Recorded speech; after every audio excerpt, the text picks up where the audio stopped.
Seguramente alguna vez en la vida alguien les mostró una figura como esta y los trató de dibujarla sin repetir trazos y sin levantar la mano. Entonces, en este caso, una de las múltiples maneras de hacerlo sería esta. Ahora, no siempre va a ser posible realizar esto, eso va a depender de la figura. Por ejemplo, en esta figura de la derecha, sin importar desde qué punto empecemos, no va a ser posible completar el dibujo. Entonces, surge la pregunta de en qué casos es posible y en qué casos no es posible hacer esto, y resulta que esta pregunta es resuelta por un área de las matemáticas conocida como teoría de grafos, y de eso les voy a hablar en este video. Primero que todo, vamos a empezar entonces definiendo qué es un grafo. Entonces, un grafo es un conjunto de puntos a los que llamamos vértices y un conjunto de líneas a los que llamamos arcos que conectan a los vértices entre sí.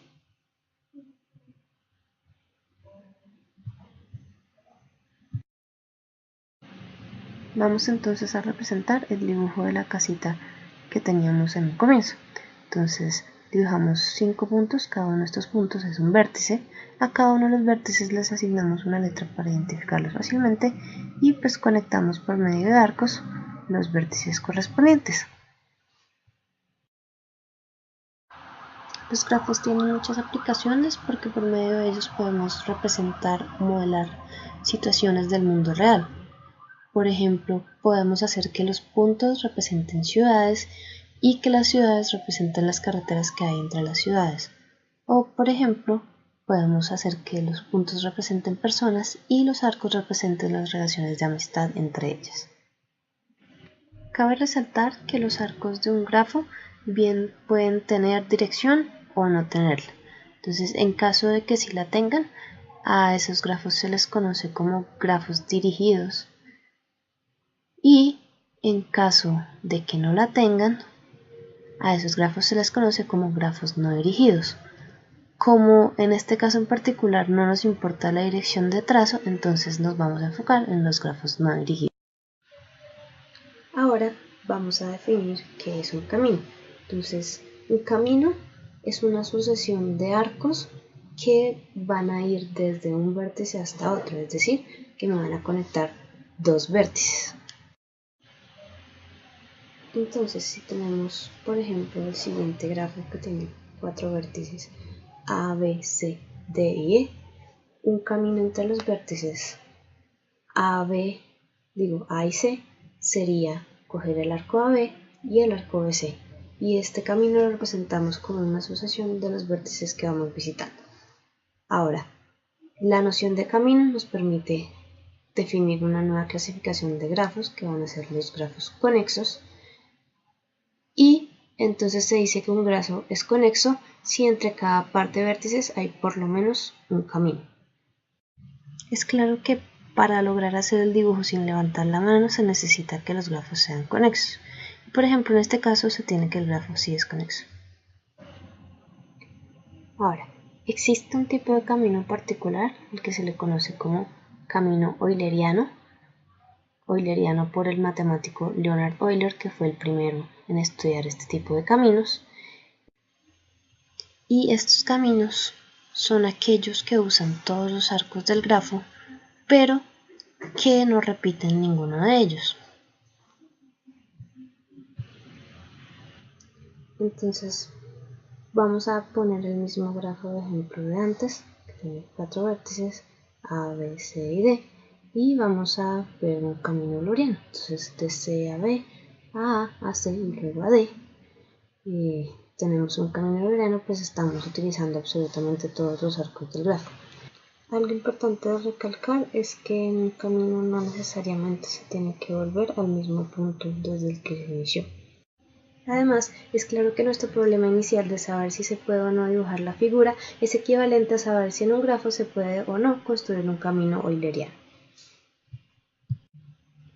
Finalmente, para poder definir bajo qué condiciones es posible construir un camino euleriano, necesitamos conocer qué es el grado de un vértice. Entonces, el grado de un vértice va a ser el número de arcos que concurren en el vértice. Teniendo esto en cuenta, vamos ahora a determinar el grado de un par de vértices del mismo grafo de ejemplo que usamos antes. Entonces, si queremos determinar el grado del vértice C, vemos que hay 3 arcos que salen de él, mientras que si vemos el grado de D, hay solo un arco que sale de él y por lo tanto pues su grado es igual a 1. Teniendo ya toda esta teoría en mente, ahora sí nos es posible formular una respuesta al problema que nos planteamos inicialmente, y esto es que para que en un grafo no dirigido y conexo exista un camino euleriano, es decir, para que en una figura como las del comienzo exista la posibilidad de hacer un trazo con las condiciones establecidas, se necesita que o todos los vértices tengan grado par o que todos los vértices, excepto solo 2, tengan grado par. Y pues vamos a ver por qué sucede esto. Para esto vamos entonces a imaginar o pues a suponer que tenemos un grafo en el cual se presenta un camino euleriano. Entonces tenemos un camino en el cual están presentes todos los arcos del grafo. Dibujamos dicho camino para tener más claro realmente qué es lo que está pasando y le ponemos pues nombres arbitrarios a los vértices para no perder generalidad. Entonces, importante recordar que los vértices se pueden repetir en cualquier parte del camino. Listo, entonces ahora primero vamos a analizar los vértices que están en los extremos del camino, en este caso son A y Z. Como la situación es la misma en cualquiera de los dos casos, vamos entonces a determinar cuál es el grado de A. Entonces, si K es el número de veces que A se repite a lo largo de nuestro camino, entonces vamos a tener que el grado de A va a ser 1 por el arco que sale de A al comienzo del camino, y ya que por cada vez que A aparece dentro del camino hay un arco que entra y un arco que sale, entonces tenemos más 2K. Entonces 2K más 1 es claramente un número impar y por lo tanto el grado de los extremos es impar. Ahora vamos a observar el grado para un vértice pero que está en el medio.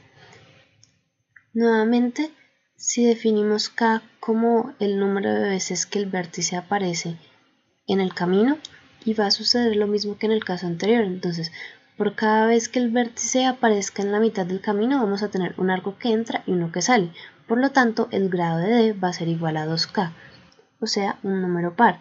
Luego hemos mostrado efectivamente que todos los vértices menos los dos que están en los extremos deben tener grado par. Teniendo en cuenta este resultado podemos remitirnos a los dos ejemplos que planteamos inicialmente. Entonces, para cada uno de ellos vamos a determinar el grado de sus vértices. Estos son 4, 2, 4, 3 y 3. Luego hay exactamente dos vértices con grado impar y por lo tanto sí hay un camino euleriano. En cambio, para el segundo grafo no sucede lo mismo, pues los grados de este grafo van a ser entonces 3, 3 y 3, por lo tanto tenemos todos los vértices de grado impar y no va a haber un ciclo euleriano. Ya con esto finaliza nuestro video, espero les haya gustado y que hayan aprendido un poco. Nos vemos.